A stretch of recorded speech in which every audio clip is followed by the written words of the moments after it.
Et selon une étude menée pour la FIFA par toute une équipe médicale, etc., tu es le joueur qui a le plus joué en 2024, 70 matchs. Tu as joué plus de 100 matchs d'affilée.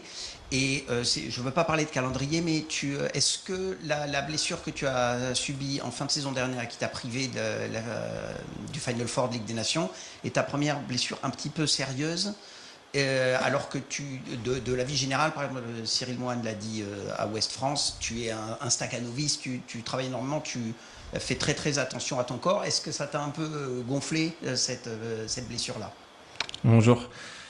Oui, c'est vrai que c'était frustrant. Ça arrive au moment décisif, au moment le plus important de la saison, quand on jouait une demi-finale de Ligue des Champions et on était dans la dernière ligne droite de la saison avec aussi le Final Four.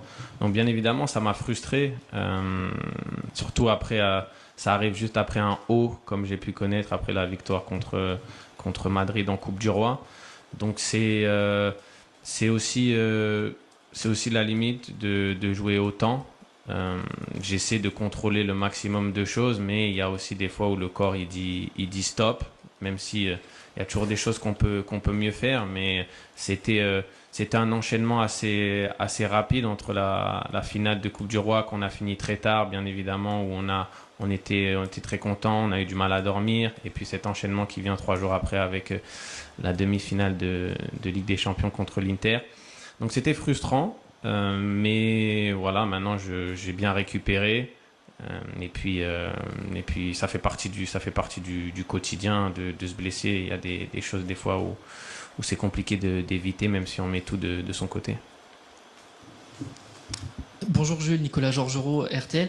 À propos du match donc face à l'Ukraine, vous jouez à Wrocław dont la population c'est un quart, un tiers d'Ukrainiens réfugiés. Donc il y aura une très grosse ferveur. Est-ce que vous l'avez en tête que ça sera un match très attendu aussi pour eux? Bonjour. Oui, bien sûr, on l'a en tête. On sait qu'il y aura une grosse présence ukrainienne en Pologne et qu'ils joueront bien évidemment pas à domicile, mais ils auront sûrement il y aura sûrement plus de ferveur de leur côté. On sait le moment qui traverse et forcément, je pense que le football et l'équipe nationale ukrainienne permet aussi à toute cette population qui vit des temps très difficiles, parfois de pouvoir s'échapper un petit peu le temps de 90 minutes. Donc on sait bien évidemment déjà la qualité de cette équipe, poussée aussi par cette ferveur.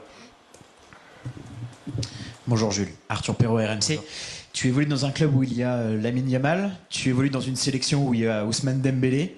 Tu es peut-être celui dont le cœur balance le plus à l'approche du 22 septembre et de la cérémonie du Ballon d'Or. Ou est-ce que dans ta tête, c'est très très clair aujourd'hui? J'ai déjà répondu à cette question, donc je vais le refaire. Je pense que les deux méritent. Je pense que ils ont fait 2 saisons qui sont extraordinaires, avec des trophées aussi à la clé, avec évidemment la Champions League pour Ousmane. Donc en étant coéquipier des deux, c'est difficile. De toute façon, déjà, c'est pas moi qui vais voter. Et puis, je pense qu'il y a des arguments pour les deux. Aujourd'hui, je suis très content d'être avec Lamine et de voir comment il nous porte, et de la même manière de voir l'évolution de la carrière d'Ousmane, avec qui j'ai partagé une saison à Barcelone et qui a atteint, je pense, au PSG une forme de plénitude et qui joue probablement son meilleur football avec les statistiques qui accompagnent ça. Donc que le meilleur gagne. Bonjour Jules, Dominique Sérac, le Parisien. Il y a bientôt le retour de la Ligue des Champions après cette séquence internationale. Il y a un match qui excite énormément en France, c'est le prochain Barcelone-PSG.